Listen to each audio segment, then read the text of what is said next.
Everyone, today I thought I would show you the Harbor Freight mini lathe CNC conversion that I've been working on, and today I'm going to be making this part. It is just a simple thing to test how accurately I can turn diameters and if I can do threading, and that's an adventure on its own.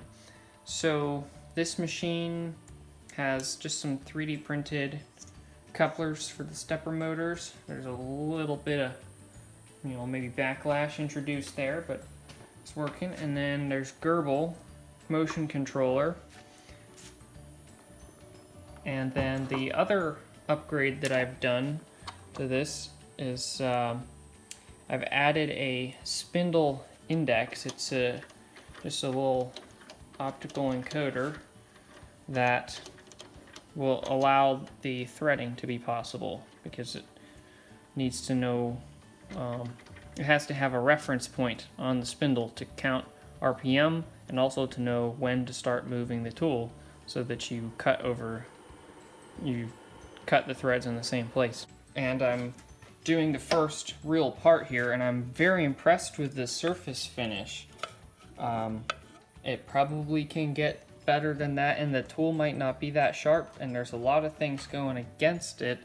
Also being that it's a small lathe, it won't have that much rigidity, but I'm going to actually resume the part. I paused it, so you'll get to see some chips going. This is CNC.js. It is the graphical interface that I use for controlling grbl. And I'm going to go ahead and cycle start, or I'll just hit resume here, and then we'll jump back to the lathe.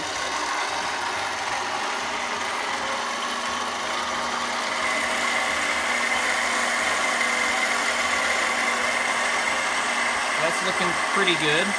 So now this is the finish pass. It should be a 0.625 diameter. So I think I'm going to pause it. No, I think it's going to end right here.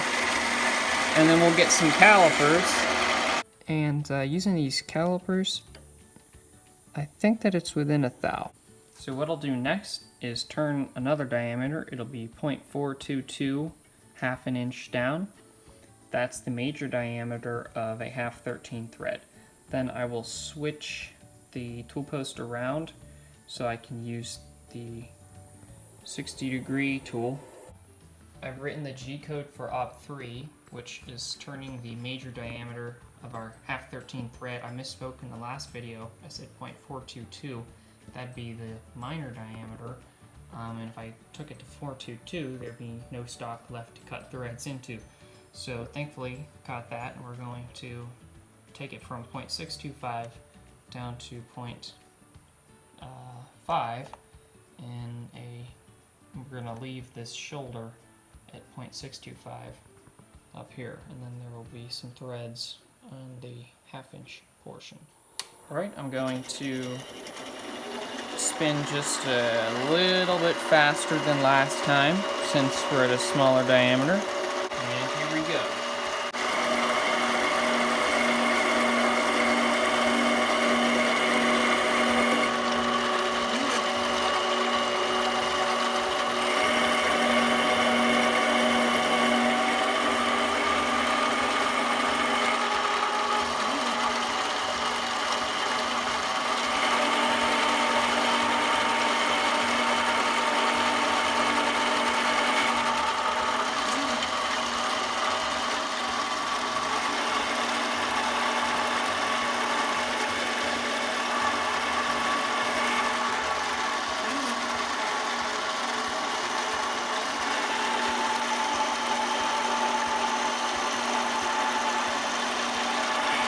The last roughing pass right here, so we're at 505 now, and finish pass.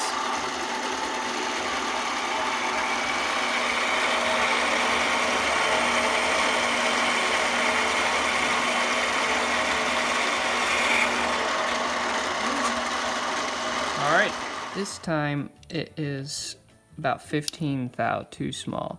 So I am not sure how that happened, since the first one was pretty close. But since there's still enough to cut the threads, I'm going to move on to that. And in order to do that, this is not a quick change tool post, so I'm going to have to spin it around, and then I probably have enough room to make about 1/4 inch of threads on the end, and we'll see if a nut fits. Let me show you how I'm writing the threading program. First of all, I need to show you how I'm doing the tools. grbl doesn't have support for the T G code.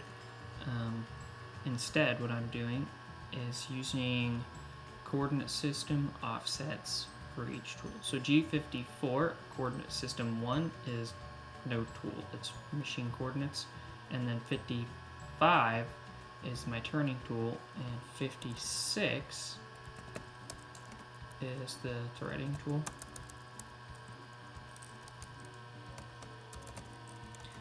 Okay, then I'm going to rapid X out of the way, and then let's move, let's see, we want to move Z to 0.1, so just in front of the part. And then I'll move X to a diameter that's slightly less than 1/2 inch. Let's do 495, so that it'll just be like a scratch pass.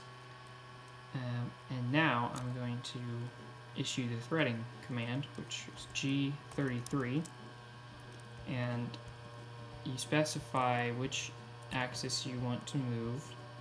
So I'm moving Z, negative 0.5, and actually I'm going to go 0.25 because my threading tool is pretty bulky and I have room for 1/4 inch. And then K. This is where the magic happens. This is the number of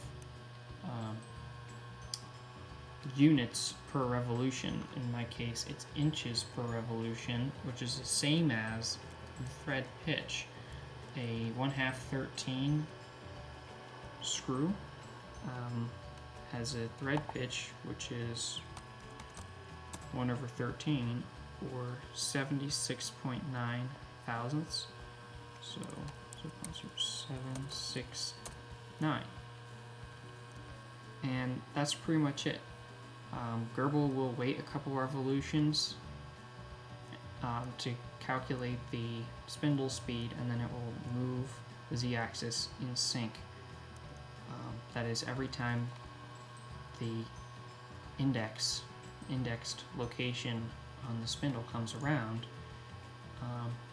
then it will make sure that the tool is where it should be.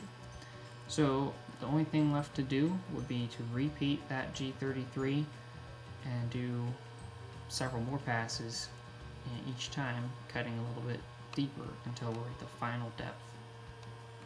My threading tool is just about in position, just kind of finalizing the zeroing, and yeah, that looks great. So I'll set that as 0 on my z-axis. My x-axis, I don't set the 0 because that I have defined as the center line, or as the z-axis, basically, the imaginary line right here, and that's true for all of the tools. That way I can specify a diameter to go to.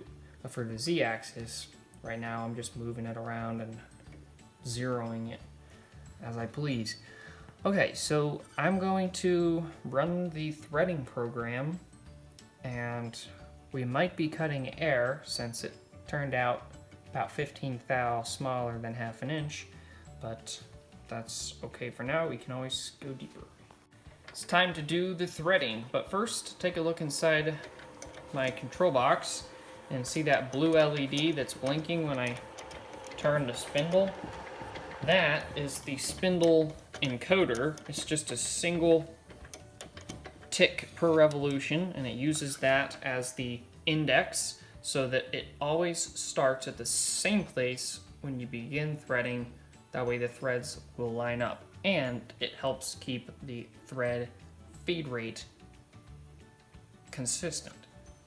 And I'm going to turn pretty slowly. We're going to do 4 threading passes, which won't be enough, but it'll just kind of get me started here. The first 2 probably won't contact, and the second 2 will be 5 thou deep.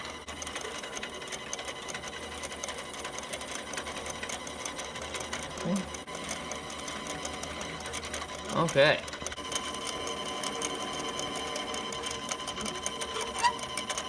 So this will be a full 5 thou. And I probably could have gone with deeper passes. I guess it'll get more intense as we go on. I'm looking for deflection, which I think I'm seeing some. Yeah. So I'm being a little bit aggressive with it.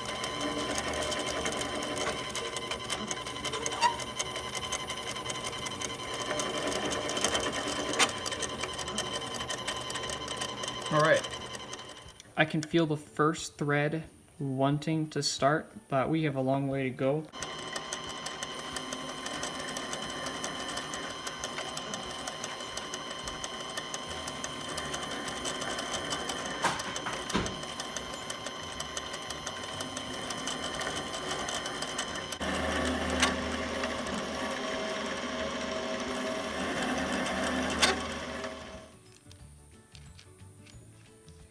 Overall, I'd say not bad for the first part. I'm very pleased with the surface finish. It can probably get better, but I wasn't so pleased with how the threading went.